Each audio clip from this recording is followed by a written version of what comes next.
दोस्तों SBI clerk के 27 तारीख के सेकंड शिफ्ट का एग्जाम फाइनली हो गया है। काफी सरप्राइजिंग नंबर हमें इस बार जो है वो देखने को मिले हैं। देखिए, इस बार जो रीजनिंग का पैटर्न है, जो बच्चों का कहना है, वो एक आसान जो है वो पैटर्न में आया था, जबकि हमें इंग्लिश और जो क्या कहते हैं क्वांट है, वो इजी टू मॉडरेट हमें देखने को मिली है। ओवरऑल पैटर्न हमारा इजी टू मॉडरेट पैटर्न में था। आइए एक बार टॉपिक वाइज देखते हैं क्या क्या पूछा गया। सबसे पहले बात कर लेते हैं रीजनिंग की। टू रो सिटिंग अरेंजमेंट पूछी गई थी, आसान थी, डे बेस्ड पजल था। सर्कल सिटिंग अरेंजमेंट, 8 लोग थे, सिंपल कंडीशन थी। इसके अलावा अल्फा न्यूमेरिक सीक्वेंस आपका दिया हुआ था। डायरेक्शन के 3 क्वेश्चन, रैंक पजल, 6 लोगों का वेट की कंडीशन थी, वो भी आपसे बन गई। कोडिंग डिकोडिंग के सब्सटीट्यूशनल कोडिंग डायरेक्टली आपका दिया था, आप निकाल सकते थे। मिसलेनियस में आपका ऑड वन आउट था, मीनिंगफुल वर्ड था, पेयर था, जिसमें अगर आप कह सकते हैं कि चलो यार मीनिंगफुल वर्ड हो सकता है हमसे ना बना होगा, तो भी 34 नंबर डुएबल मैनर में थे। और बच्चों ने काफी अच्छा खासा स्कोर किया है। सेफ अटेम्प्ट पे हम लोग आगे जो है वो बात करेंगे। अब बात कर लेते हैं मैथ्स की। देखिए मैथ्स में, सॉरी इंग्लिश में यहाँ पे आरसी के 10 question, cloze test 5 question, error spotting 4 question, misspelled 4 question, para jumble 5 question और मिसलेनियस के यहाँ पे 2 क्वेश्चन थे। टोटल यहाँ पे 30 क्वेश्चन थे। इस बार बच्चों ने जो इंग्लिश का लेवल बताया है, वो थोड़ा सा एक स्टेप अप है as compare to first shift जो हम लोगों ने आज देखी थी। अच्छा, तीसरे में बात कर लेते हैं क्वांट की।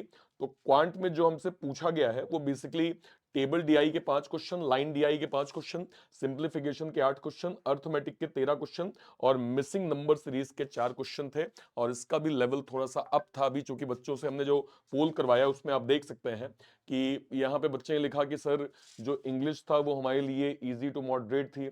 क्वांट कह रहे हैं कि ये क्वांट इनके लिए इजी था, लेकिन यहाँ पे इन्होंने जो मार्क्स हैं वो 25 ही मेंशन किए हुए हैं।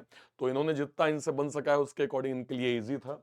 और रीजनिंग इनका लगभग जो है, देखिए रीजनिंग में इन्होंने 32 स्कोर किया है, इजी टू मॉडरेट लिखा है, और क्वांट में इन्होंने 25 अटेम्प्ट किया है।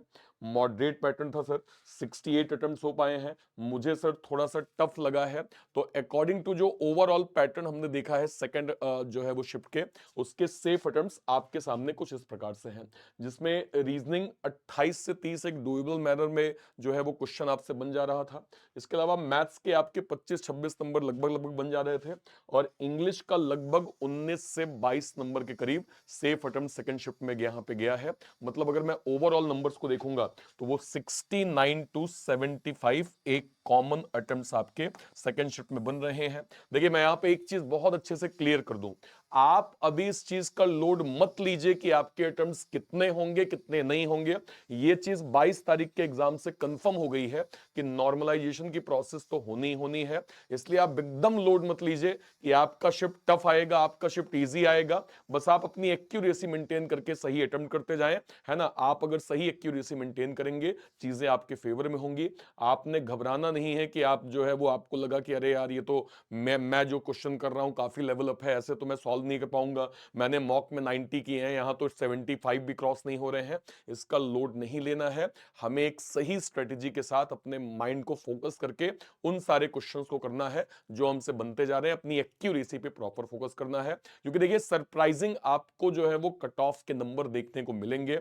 जैसे मैं बार बार कहता हूं कि लास्ट ईयर भी हमने ये देखा था कि 2-3-4 स्टेट को छोड़ दीजिए तो लगभग कट ऑफ के नंबर जो है वो 50-68 के बीच में रहे हैं। और वो चीज हम इस बार भी देख पा रहे हैं। ठीक है, तो सारे बच्चे जिनका सेकंड शिफ्ट में एग्जाम था, एक बार आप सभी लोग अपना टोटल स्कोर वीडियो के कमेंट सेक्शन में जरूर मेंशन करिएगा। और टॉपिक वाइज आपका स्कोर क्या था उसको भी आप लोग जरूर से जरूर कमेंट सेक्शन में मेंशन करिएगा। बहुत बहुत शुभकामनाएं, बेस्ट विशेष सभी को जिनका थर्ड शिफ्ट में एग्जाम है, फोर्थ शिफ्ट में एग्जाम है।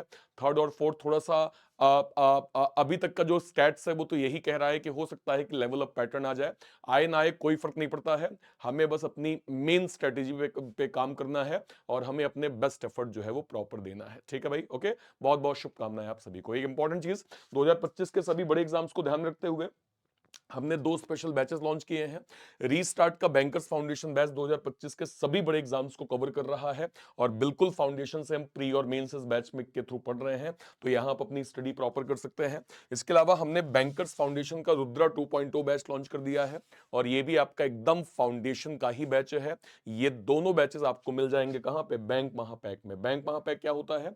अगले 1 साल तक जितने भी banking, insurance, SEBI, NABARD, RBI, इसके जो भी बड़े नोटिफिकेशंस के जो भी बैचेस बनेंगे वो सब आपको बैंक महापैक के अंदर 1 साल तक फ्री ऑफ कॉस्ट मिलने वाले हैं, जिसकी 1 साल की फीस यहाँ पे 2,999 रुपए रखी गई है। तो उसको ज़रूर अवेल करके 2025 को अपना सिलेक्शन ईयर आप ज़रूर बनाएँ।